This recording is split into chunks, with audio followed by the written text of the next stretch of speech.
హైదరాబాద్ లో జరగబోయే మనీ మంత్ర money manifestation classes కి ఇప్పుడే కాల్ చేసి రిజిస్టర్ అవ్వండి.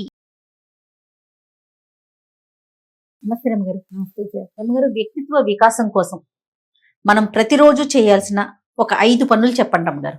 మస్ట్ అండ్ షుడ్ గా ఈ 5 పనులు మన వ్యక్తిత్వ వికాసానికి దోహదపడతాయి అనుకునేవి చెప్పండి. అసలు ఒక ప్రతిరోజు కాదు, అసలు సహజంగా చేయవలసినవి చెప్దాం. చాలా ఉంటాయి, బట్ ఇంపార్టెంట్ ఒక 5. Early to bed, early to rise. Super. ఈ ఎర్లీ టు రైజ్ లో ఒకవేళ రాత్రి ఎర్లీ టు బెడ్ లేదు, మీకు అవకాశం లేదు, మీరు రోజు దాటాకే పడుకుంటారు. ప్రతిరోజు నియమంగా ఏదో ఒక టైంకి అలారం ప్రకారం లేవటం.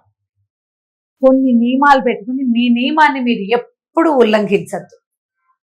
ఇది నా పద్ధతి అని చెప్పామనుకోండి, మీ పద్ధతిని ఉల్లంఘించకూడదు. మీరు ఇవాళ పద్ధతి అని చెప్పాం, కొన్నాళ్ళు నడిచింది, సడన్ గా ఏదో చేంజెస్ వస్తాయి జీవితంలో, ఈ పద్ధతిని మార్చుకోవాల్సి వస్తారు. మీరు ఎందుకు మార్చుకుంటున్నారో క్లారిఫికేషన్ ఇచ్చి మార్చుకోవచ్చు, కానీ నిన్నటి దాకా అలా చేశాడు ఇవాళ ఎలా చేస్తున్నాడు అనిపించుకోకూడదు.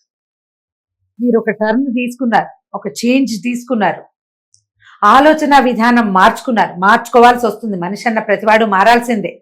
10 ఏళ్ల క్రితం మన ఐడియాలజీ వేరు, 5 ఏళ్ల క్రితం వేరు, ఇప్పుడు వేరు. ఇందులో మన ఆర్థిక విధానాల మీద మన ఆలోచనలు మారిపోతాయి. రైట్. మన జీవన గమనం మీద మారచ్చు, జీవితమే మారిపోతుంది, కానీ బేసిక్స్ కొన్ని ఉంటాయి. అవును, అవి మారడం కన్నా ఉండిపోతాయి. అవి వీటిల్లో మనం ఏదైనా మార్చుకోవాల్సి వస్తే ఈ కారణాలతోటి అని మీరు ప్రబలమైన కారణం చూపిస్తేనే అది మార్చాలి, లేకపోతే మారకూడదు.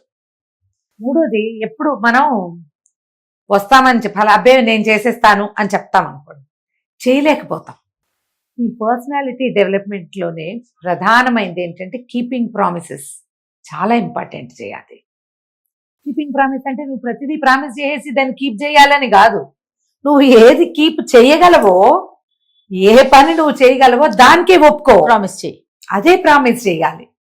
అలా కాకుండా పుంఖాలుగా ప్రామిసులు చేసేసి వాటిని నిలబెట్టుకోవడానికి తంటాలు పడుతూ మిగిలినవన్నీ పోతాయి, ఇదే మిగులుతూ ఉంటుంది. లేదా కొన్నిటిని ఉల్లంఘించేసి, కొన్నిటిని వదిలేసి, కొన్నిటిని బ్రేక్ చేసి అది చెయ్యొద్దు. ఓకే. వన్స్ మీరు ఒక్క ప్రామిస్ చేశారు, ఒక్కదానికి ఒడంబడ్డారు అంటే చేసి తీరాలి. అలా నిలబడగలిగేటువంటి వాటినే తీసుకోండి. రైట్. అందులో ప్రేమలు పెళ్లిళ్ళు కూడా ఉన్నాయి. గారు, అప్పుడే మీ వ్యక్తిత్వం సరిగ్గా నిలబడు. ప్రేమలు, పెళ్లిళ్ళు, మన ఉద్యోగంలో చేసే ప్రామిసెస్, మన బాధ్యతలు, ప్రతిదీ. తర్వాత విమర్శించద్దు ఇతరులని. ఒకవేళ మీరు విమర్శ కావాలంటే పొగడ్తేమో మైక్ లో, విమర్శ ఏమో చెవిలో చెప్పండి. సూపర్. తెలిసిన విషయమే, కానీ చాలా మంచి విషయం. ఖచ్చితంగా చెయ్యాలి ఇది.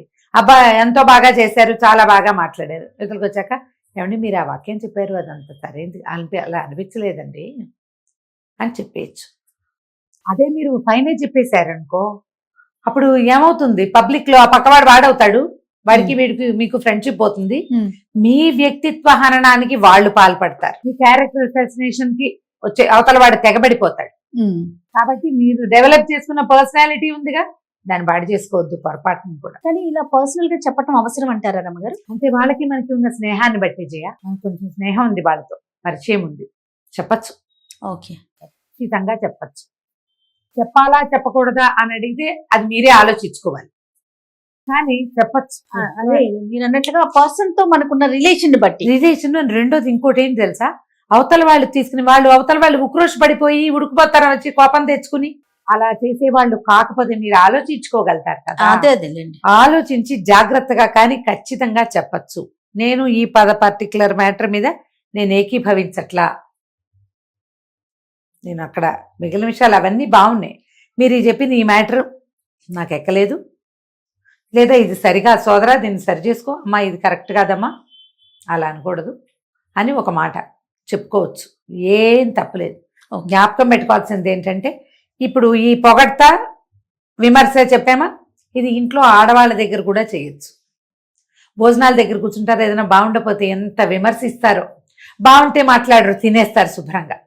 అవును. బాగోకపోతే ఎంత మాట అయినా నలుగురిలో కూడా అనేస్తారు. ఒక్కసారే కదా సరిపెట్టుకుందామని ఉండదు, చాలా విమర్శించేస్తారు. ఇంత పని చేస్తారు పాపం ఆడవాళ్ళు, ఎంతో పని చేస్తారు వంటకి. ఎంత చేస్తే అవుతుందమ్మా వంట, ఎన్ని రకాల పనులు చేస్తే. అసలు వంట అంటే గుర్తొచ్చింది రమ్మగారు, ఇట్లా అంటే అయిపోతుంది అనుకుంటారు రమ్మగారు కొంతమంది. అవును, ఇదేమన్నా హోటల్ మనం ఆర్డర్ ఇచ్చేగానే వచ్చేయడానికి వచ్చేయడానికి అక్కడ కూడా లోపల ఎంతమంది పని చేస్తారు, పనిచేస్తారు. అవన్నీ మనకు కష్టాన్ని తెలియదు. గుర్తించరండి. గుర్తించక సింపుల్ గా కేవలంగా తీసేస్తారు. అవును. అలా అనకుండా ఉంటే మీకు పర్సనాలిటీ అద్భుతమైన వ్యక్తిత్వం గల వాళ్ళుగా ప్రూవ్ అవుతారు మీరు.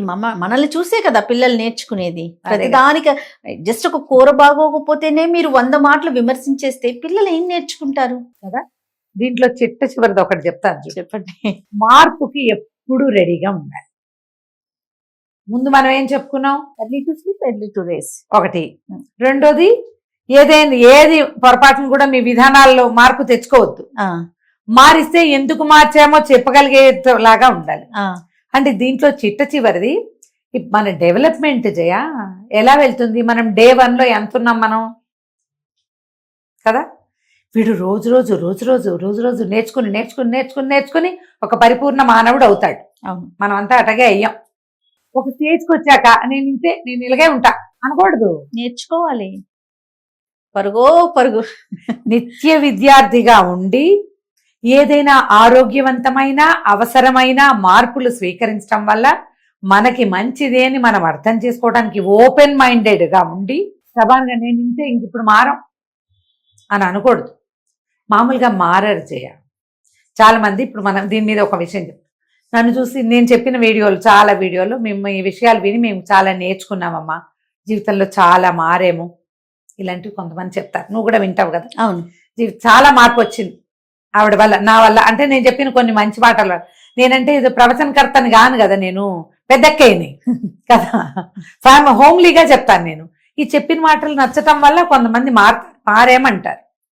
ఈ మార్పుకి నేను ఒక్కదాన్నే కారణం కాదు, వాళ్ళు కూడా. ఎందుకంటే వాళ్ళు మారడానికి రెడీగా ఉన్నారు కాబట్టి. మనం ఏవో కొన్ని పద్ధతుల వల్ల మనం ఇబ్బంది పెడుతున్నాం. ఓహో ఇదేదో చెప్పారు, ఇలా గనక మనం టర్న్ అయితే మనకు బాగుంటుంది అని వాళ్ళు అర్థం చేసుకున్నారు కాబట్టి ఈ దొరికిన అవకాశాన్ని వాడుకుని వాళ్ళలో వాళ్ళు మార్పు తెచ్చుకుని మేము చాలా సంతోషంగా ఉన్నాం, మీ వల్ల మాకు మా జీవితంలో కొత్త మార్పు వచ్చిందంటే నా ఒక్కదాని కంట్రిబ్యూషన్ కాదు, అది వాళ్ళు కూడా ఉంటారు. వ్యక్తులు దీనికి రెడీగా ఉండాలి. మారటానికి మనం సిద్ధంగా ఉండాలి, అడ్డదిడ్డంగా మారిపోకూడదు. ఇందులో దురభ్యాసాలు, దుర్వ్యసనాలు అవి కాదు. తర్వాత ఏమంటారు, స్నేహాల్లో దుష్ట సాంగత్యము, ఇది కాదు. ఇప్పుడు ఈ మార్పు మనని కిందకి లాగకూడదు, పైకి ఎక్కించాలి. అవును, మనం ఎక్కే రకంగా ఉండగలిగే మార్పుని మన జీవితంలో అద్భుతమైన చేంజ్ వచ్చే అవకాశం ఉంటే గనక దాంట్లోకి వెళ్ళండి. అది అవసరం. మార్పుకి మారకూడదు, మార్పుకి సిద్ధంగా ఉండాలి. ఇప్పుడు ఏవి మారకూడదు, ఏవి మార్పుకి సిద్ధంగా ఉండాలి అంటే బేసిక్ విధానాలు. మనుషులు సహజంగా ఉండవలసినటువంటి ధర్మబుద్ధి, పాప చింతన, ఇది తప్పు చెయ్యకూడదు, అబద్ధం చెప్పకూడదు, నిజం మాట్లాడాలి, సహాయం చేసి తీరాలి ఎవరికైనా. ఇవి బేసిక్స్ మనుషులకి, అవి మారకూడదు. ఓకే. జీవన విధానంలో మన ఐడియాలజీ మార్చుకోవచ్చు, చిన్నవి కొత్తవి. ఇప్పుడు మనం కొన్ని కూరలు తింటాం, కొన్ని తినం. ఇవి తినచ్చు, ఇవి ఆరోగ్యానికి మంచిది. చిన్నప్పటి నుంచి తినలేదండి అంటారు కొంతమంది. ఏమి పెద్దయ్యాక తినకూడదు, ఎప్పుడు చేయలేదు, ఇది మంచిదే, ఆరోగ్యానికి మంచిది. మనం ఎప్పుడు కొర్రలు తినలా చిన్నప్పుడు. మనకు అసలు కొర్రలు ఏమిటో తెలియదు. మన చిన్నప్పుడు తెలుసా? తెలియదు రమ్మగారు. ఇప్పుడు తింటలా చేంజ్ చేసుకున్నాం కదా. మామూలుగా మనకు చిన్నప్పటి నుంచి మంచినీళ్ళు తాగే అలవాట్లేదు, నీళ్ళు అవసరం, మార్చుకోవాలా?